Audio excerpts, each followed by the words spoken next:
The hardships of a working-class candidate.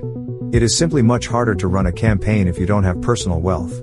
It is incredibly expensive to run for office, and campaign costs have only continued to increase over time, according to data from OpenSecrets.org. Candidates, POCs, and political parties spend billions of dollars on campaigns, which help pay for staff salaries, travel expenses, yard signs, campaign buttons, polling data, and the biggest expense, advertising.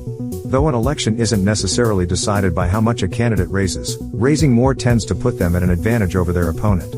The high costs associated with campaigning often lead to wealthier candidates running for office, according to reporting from Carolina Public Press. These individuals have more resources to self-fund their campaigns, and often attend prestigious schools and work in high-paying jobs like law, giving them additional opportunities to network with wealthy potential donors. Candidates who aren't wealthy often lack access to large donor networks and support from their parties, and are more likely to have to rely on small individual donations. Former Air Force physicist Mike Kripchak, who ran for Ohio's 6th District this past May, only raised about $22,000 during his campaign.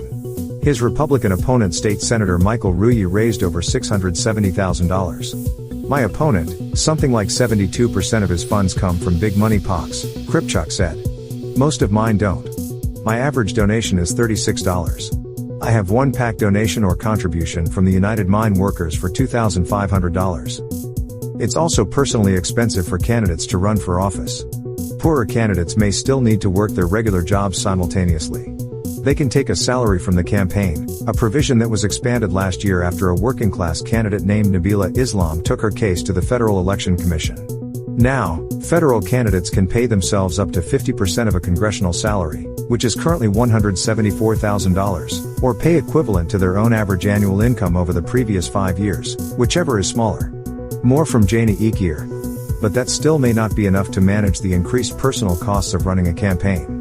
As The Prospect has reported, Dan Osborne, a union steamfitter apprentice and independent candidate running for U.S. Senate in Nebraska, didn't own a suit before a trip to Washington to meet with advocates and donors. His campaign didn't want to pay for one out of its coffers because the law prohibits using campaign expenditures on expensive clothing. Moreover, working-class candidates may not feel like they can risk quitting their job, running for office, and losing, because there may not be a job waiting for them afterward. For those with a financial cushion, that risk is acceptable, but for ordinary people it's not. Former Navy meteorologist and oceanographer Jared Christian is running against incumbent Representative Troy Balderson in Ohio's 12th Congressional District. He is still working full-time as a software engineer while he's campaigning. I don't take any money from the campaign myself at all, Christian said, adding that a salary would cut into the resources needed to win.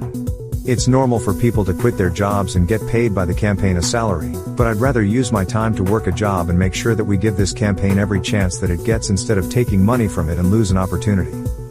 These disadvantages may be amplified by other factors, like a candidate's race, gender, age, and the competitiveness of the seat for which they're running.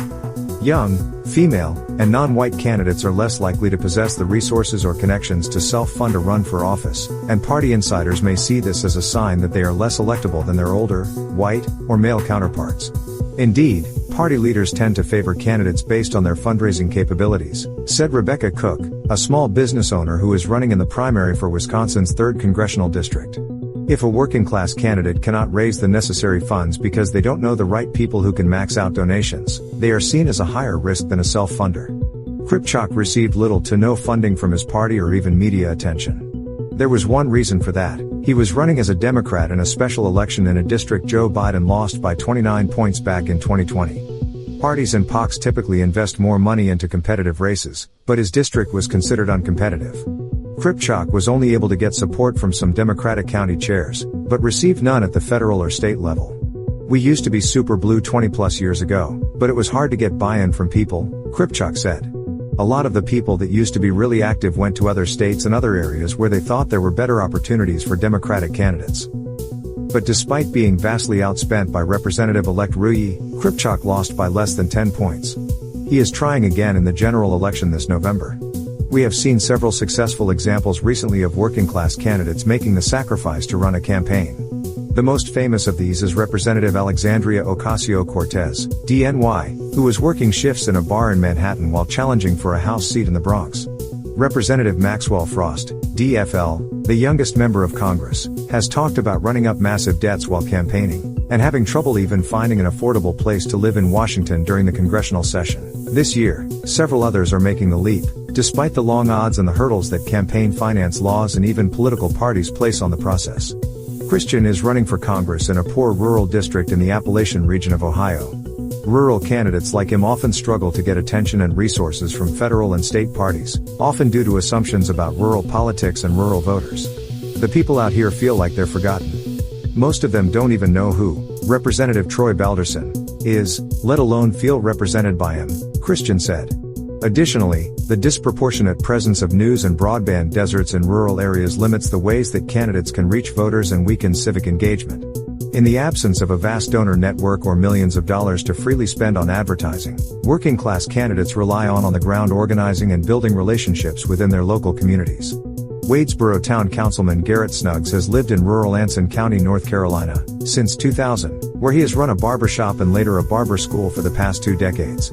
Additionally, Snuggs was able to receive some campaign assistance from local Democrats, as well as Cynthia Wallace, who previously ran for office and later co-founded New Rural Project, NRP. NRP is a nonprofit working in 7 North Carolina counties, including Anson, to improve political engagement among young and marginalized residents. She's always been an advocate for me and has given me great advice, Snuggs said. Miss Wallace gave me a lot of good talking points, and, told me the way I needed to go in order to get up good energy for the election at that time.